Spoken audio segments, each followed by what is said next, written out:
안녕하세요. 오늘 우리는 매우 흥미롭고 또 어쩌면 XRP 투자자분들이 가장 기다렸을 소식으로 시작해 볼까 합니다. 드디어 나스닥에서 미국 최초의 XRP 현물 ETF가 상장 승인을 받았습니다. 카나리 캐피탈의 XRPC라는 티커로 이제 기관과 개인 투자자들이 더 쉽게 XRP에 접근할 수 있는 길이 열린 것이죠. 자, 그런데 여러분, 뭔가 이상하지 않으십니까? 이런 엄청난 이정표가 세워졌음에도 불구하고 정작 XRP 가격은 우리가 기대했던 것처럼 폭발적인 움직임을 보여주지 않았습니다. 물론 25센트 선위로 반등하긴 했지만 예전 같은 사이클이었다면 리플 쏜다라는 말이 절로 나왔을 재료인데도 시장은 비교적 차분합니다. 이것은 이번 사이클 들어 시장의 성격이 분명히 바뀌었다는 것을 보여주는 또 하나의 사례일 겁니다. 그렇다면 투자자인 우리는 여기서 이런 질문을 던져야 합니다. XRP ETF가 진짜가 아니었다면 도대체 XRP 가격을 움직일 진짜 동력, 그 폭등의 진짜 버튼은 무엇인가? 오늘 영상에서는 바로 이 질문에 대한 답을 명확한 데이터와 글로벌 금융의 거대한 시나리오를 통해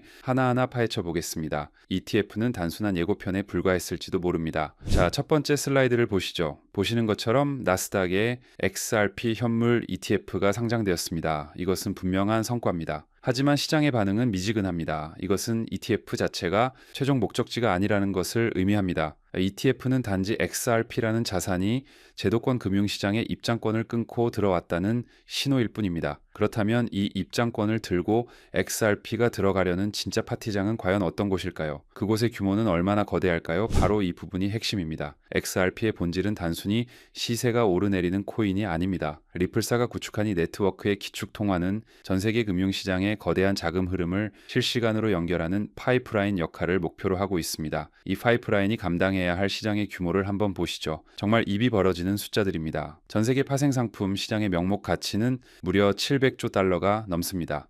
미국 시장만 해도 189조 달러에 달하죠. 글로벌 주식시장의 총액은 약 130조 달러로 추산됩니다. 우리가 매일 듣는 외환시장, 이 외환시장의 일일 거래 규모가 5조에서 7조 달러입니다. 연간으로는 수천조 달러에 이르는 엄청난 규모입니다. 지금 이 순간에도 수십 경 단위의 이 거대한 돈이 글로벌 시장을 오가고 있습니다.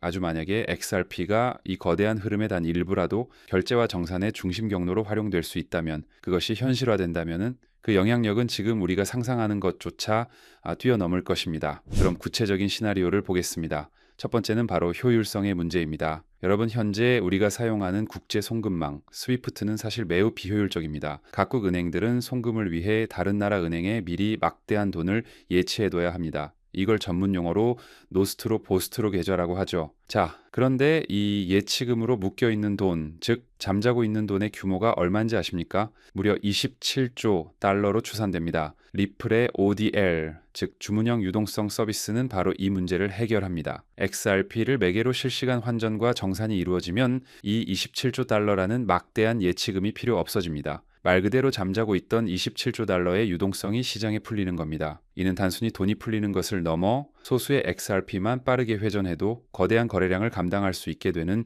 유동성 승수 효과를 만듭니다. 리플의 CEO 브래드 갈링하우스는 5년 안에 XRP가 스위프트 결제망의 14%를 차지할 수 있을 것이라고 전망한 적이 있습니다. 현재 스위프트 망기 연간 140조 달러 이상을 처리하는데 이 중 14%면 매년 20조 달러라는 천문학적인 자금이 XRP 레저를 통해 흐르게 된다는 계산이 나옵니다. 하루로 쳐도 550억 달러입니다. 지금의 XRP 사용 규모와는 비교조차 불가능한 숫자입니다. 두 번째 시나리오는 더욱 거대합니다. 바로 파생상품 시장입니다. 최근 미국 CFTC가 파생상품 거래에서 토큰화된 자산을 활용하는 방안을 모색하고 있다는 소식이 있었습니다. 여기서 만약 리플이 발행할 달러 연동 스테이블 코인 RLUSD가 미국의 그 189조 달러 규모의 파생상품 시장에 단 일부라도 담보로 쓰이게 된다면 어떻게 될까요? 이는 RLUSD가 오가는 길목, 즉 XRP 레저 상해 활동을 폭발적으로 증가시킬 것입니다. 그리고 이는 자연스럽게 XRP의 수요 증가로 이어질 수밖에 없습니다. 이것은 단순한 상상이 아닙니다. 구글의 AI 챗봇, 제미니의 시뮬레이션 내용을 보면 이러한 긍정적인 시나리오가 현실화될 경우 1년 안에 XRP 가격이 10달러에서 20달러까지 상승할 수 있다는 분석까지 나왔습니다. 물론 조건부이긴 하지만 XRP가 전통금융의 심장부로 파고들 경우 두 자릿수 달러 가격도 충분히 가능하다는 것을 시사합니다. 자, 이번에는 조금 다른 관점 관점에서 계산을 해보겠습니다. 이른바 도미넌스 기반 상대 가치 계산법입니다. 가정은 이렇습니다. 만약 비트코인이 개당 100만 달러에 도달한다고 상상해 보시죠. 많은 기관들이 2030년 전후로 예측하는 수치이기도 합니다. 비트코인 공급량을 2천만 개로 보면 비트코인 시가총액은 20조 달러가 됩니다. 만약 이때 비트코인의 시장 지배력이 현재와 비슷한 60% 수준을 유지한다면 전체 암호화폐 시장 규모는 약 33조 달러로 커질 겁니다. 자, 그럼 XRP를 보겠습니다. 현재 XRP의 시총 점유율은 약 4% 안팎입니다. 만약 비트코인이 100만 달러를 갔을 때도 XRP가 4%의 점유율을 유지한다고 가정해보죠. 전체 시장 33조 달러의 4%면 XRP의 시가총액은 1조 4천억 달러가 됩니다. 이것을 XRP 유통 공급량 600억 개로 나누면 XRP 한 개당 가격은 23달러라는 계산이 나옵니다. 이게 어떤 의미일까요? 만약 여러분이 현재 만 개의 XRP를 가지고 있다면 그 가치는 지금 환율로 약 3억 원에 가까운 23만 달러가 된다는 뜻입니다. 물론 이것은 여러 가정이 포함된 기계적인 추정치입니다. 하지만 비트코인 100만 달러 시대가 온다면 XRP 역시 그에 상응하는 엄청난 상승 압력을 받을 수 있다는 것을 구체적인 숫자로 가늠해 볼 수 있다는 점에서 의미가 있습니다. 자, 그럼 지금까지의 거대한 시나리오들, ETF 상장 같은 뉴스들, 이런 것들이 과연 XRP 가격을 끌어올릴 진짜 버튼일까요? 많은 전문가들은 입을 모아 아니라고 말합니다. 독일의 토큰투스 인베스트먼트의 올리버 미셸은 최근 인터뷰에서 이렇게 말했습니다. XRP의 본격적인 가격 분출은 뉴스 헤드라인보다 전 세계 유동성 흐름에 달려 있다. 무슨 말일까요? 쉽게 말해 중앙은행들이 다시 돈줄을 풀어서 시장에 돈을 공급해야 한다는 겁니다. 연준 같은 중앙은행들이 양적 긴축을 끝내고 다시 양적 완화, 즉 돈을 푸는 정책으로 전환하고 금리를 인하할 때 비로소 시장에 생명이 돌고 암호화폐 같은 자산 시장에도 거대한 상승장이 찾아온다는 역사적 사실을 잊으면 안 됩니다. ETF 승인 같은 호재는 불꽃놀이에 도화선에 불을 붙인 정도에 불과합니다. 진정한 폭죽이 터지려면 유동성이라는 거대한 화약이 채워져야 한다는 겁니다. 투자자인 우리는 이제 XRP 관련 뉴스만 볼 것이 아니라 연준의 정책 방향이라는 가장 중요한 변수를 지켜봐야 합니다. 마지막으로 투자자들이 주목하는 또 하나의 잠재적 촉매제가 있습니다. 바로 리플의 IPO, 즉 기업 공개입니다.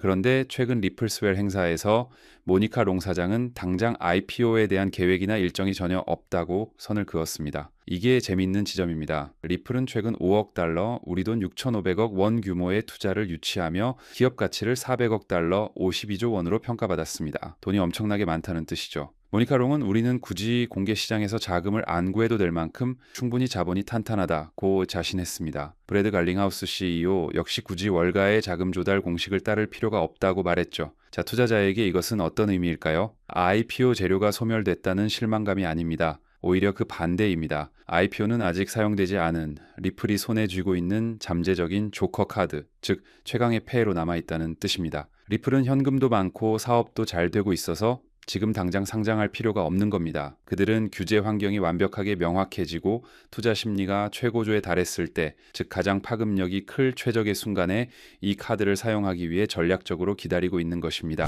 자, 오늘 내용을 요약해 보겠습니다. 미국에 상장된 XRP ETF는 끝이 아니라 시작입니다. 그것도 거대한 파티장에 들어갈 수 있는 입장권에 불과합니다. 그렇다면 진짜 파티는 언제 시작될까요? 그 파티의 배경음악은 바로 글로벌 유동성입니다. 연준의 금리 인하와 양적 완화라는 음악이 울려 퍼지기 시작할 때 XRP도 비로소 신나게 춤을 출 수 있을 겁니다. 그리고 리플의 IPO는 그 파티가 절정으로 치달을 때 터뜨릴 수 있는 아직 꺼내지 않은 비장의 카드로 남아 있습니다. 지금 우리 손에는 입장권이 주어졌습니다. 진짜 파티가 언제 시작될지 우리는 인내심을 가지고 거시적인 환경의 변화를 함께 지켜봐야 할 때입니다. 오늘 영상이 여러분의 투자 판단에 유익한 정보가 되었기를 바랍니다. 영상이 마음에 드셨다면 구독과 좋아요 꼭 부탁드립니다. 여러분의 클릭 한 번이 저희가 더 좋은 콘텐츠를 만드는데 정말 큰 힘이 됩니다. 다음에도 여러분의 자산을 지키고 불릴 수 있는 더 날카롭고 깊이 있는 분석으로 찾아오겠습니다. 지금까지였습니다. 감사합니다.